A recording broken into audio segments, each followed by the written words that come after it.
Breaking the classroom wall. DepEd News Update.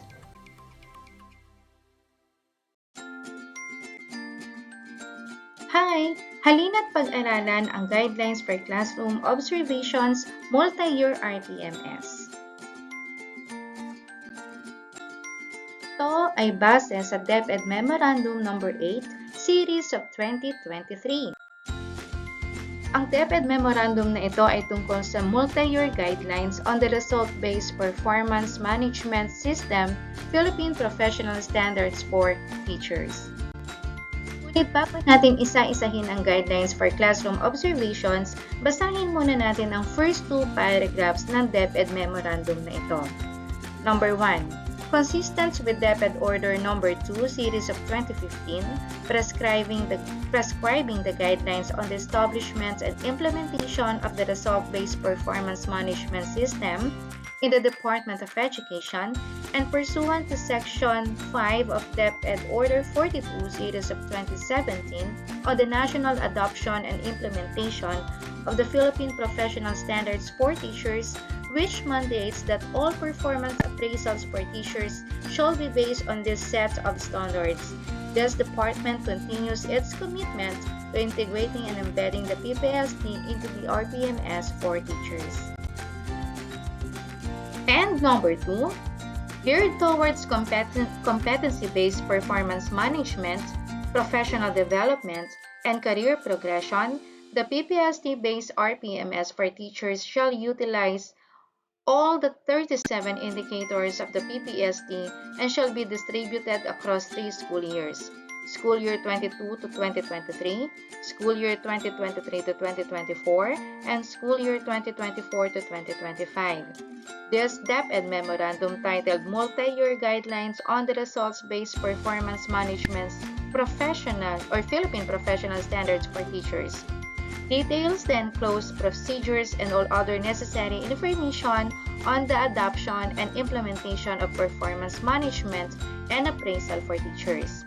The tools, forms, and protocols stipulated herein are developed and modified to ensure that the measures of teachers' performance throughout the next 3 school years are appropriate, adaptive, and relevant to capture teachers' actual performance and are applicable to all contexts and scenarios faced by the schools adopting different learning modalities. Meaning to say, etong DepEd Memorandum natin ay good for 3 school years. Mag-start sa ngayong school year hanggang sa school year 2024 to 2025. So ilan nga ba ang need nating classroom observations? Sabi dito sa memorandum, for school year 2022 to 2023, only 2 classroom observations are required, which shall be conducted in the last 2 quarters, 1 per quarter. So meaning to say, ngayong school year, 2 classroom observations lang ang need natin. Isa sa 3rd quarter at isa sa 4th quarter. Pero for school year 2023 to 2024 and school year 2024 to 2025, 4 classroom observations are required, which shall be conducted once every quarter. So, sa next 2 school years natin, kailangan natin magkaroon ng 1 of classroom observations per quarter. Ito ngayon yung schedule and distribution ng mga identified classroom observable indicators.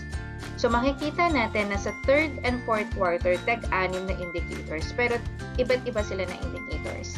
So, sa 3rd quarter, focus tayo sa COI 1, 2, 3, 4, 5, and 6. And then, pagdating naman sa 4th quarter, dito lang tayo nakafocus sa COI 1, 2, 3, and then 7, 8, and 9. Ano-ano nga ba yung mga indicators na ito? Tara, basahin natin. Indicator number 1, applied knowledge of content within and across curriculum teaching areas. Indicator number 2, use a range of teaching strategies that enhance learner achievement in literacy and numeracy skills. Number 3, applied a range of teaching strategies to develop critical and creative thinking as well as other higher order thinking skills. Number 4, manage classroom structure to engage learners individually or in groups, and meaningful exploration, discovery, and hands-on activities within range of physical learning environments. 5. Manage learner behavior constructively by applying positive and nonviolent discipline to ensure learning-focused environments. Number 6. Use differentiated, developmentally appreciate learning experience to address learners' gender, needs, strengths, interests, and experiences. 7. Planned, managed, and implemented developmentally sequenced teaching and learning process to meet curriculum requirements and varied teaching contexts. 8. Selected, developed, organized, and used appropriate teaching and learning resources including ICT to address learning goals. And number 9, designed, selected, organized, and used diagnostic, formative, and summative assessments strategies consistent with curriculum requirements. So, ito yung mga indicators na need nating sundan. Next, for school year 2023 to 2024, makikita natin dito na kailangan natin na tag-anim na indicators. First and third quarter halos parehas lang or pareho lang. Nakafocus sa COI 1, 2, 3, 4, 5, and 6. Then, second and fourth quarter, nakafocus tayo sa COI 1, 2, 3, and then 7, 8, and 9. So, parehos na taga-anim na indicators ang kailangan natin for each quarter. And then, for school year 2024 to 2025, meron naman tayong 5 focus indicators. First quarter, COI 1, COI 2, COI 3, COI 4, and COI 5. Pagdating ng second quarter, only 1, 2, and then 6, 7, and 8. Third quarter, nakafocus naman sa COI 1, 2, 3, 4, and 5. Same sa first quarter. And then sa fourth quarter, same ng second quarter. Tagli-limang indicators yan. Pagdating naman sa ating highly proficient teachers, iba din yung schedule and distribution ng COIs across quarters. So makikita natin na sa third and fourth quarters, meron lang tag-apat. Sa third quarter, nakafocus lang sa COI 1, 2, 3, and 4. Pagdating sa fourth quarter, nakafocus sa COI 1, 2, and then 5 and 6. At ano nga ba yung 6 indicators na yon para sa ating highly proficient teachers? Number 1, modeled effective applications of content knowledge within and across curriculum teaching areas. Number 2, developed and applied effective teaching strategies to promote critical and creative thinking as well as other higher order thinking skills. Number 3, worked with colleagues to model and shared effective techniques in the management of classroom structure to engage learners individually or in groups in meaningful exploration, discovery, and hands-on activities within a range of physical learning environments. Number 4, exhibited effective and constructive behavior management skills by applying a positive and nonviolent discipline to ensure learning-focused environments. 5, works with colleagues to share differentiated developmentally appropriate opportunities to address learners' differences in gender, needs, strengths, interests, and experiences. And last, number 6, developed and applied effective strategies in the planning and management of developmentally sequenced teaching and learning process to meet curriculum requirements and varied teaching context. Pagdating naman sa school year 2023 to 2024, ang first quarter natin ay may 5 indicators, second quarter natin ay 5, same sa third and fourth. Pero pagdating sa school year 2024 to 2025, ang indicators sa first quarter ay 3 lang, sa second quarter ay 2, third quarter 3, and then sa fourth quarter ay 2 din. Base pa rin sa guidelines for classroom observations, the average rating of the classroom observations done across quarters shall constitute the final rating for each COI. Additional classroom observations may be conducted for purposes of technical assistance to teachers to improve their teaching practice. However, classroom observations conducted for technical assistance purposes will not be a factor in the determination of a ratee's performance rating.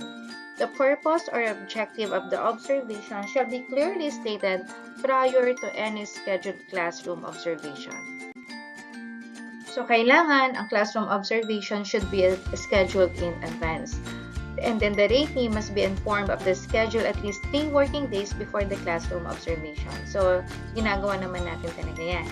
In case of unforeseen circumstances and fortuitous events that are outside the control of the schools, such as natural or man-made calamities or disasters, lockdowns, etc., concerned schools may be allowed to deviate from the prescribed timeline of conducting classroom observations, provided that requests in relation thereto shall be subject for approval of the school's division superintendent, provided further that all applicable classroom observation modes are exhausted prior to submitting the request.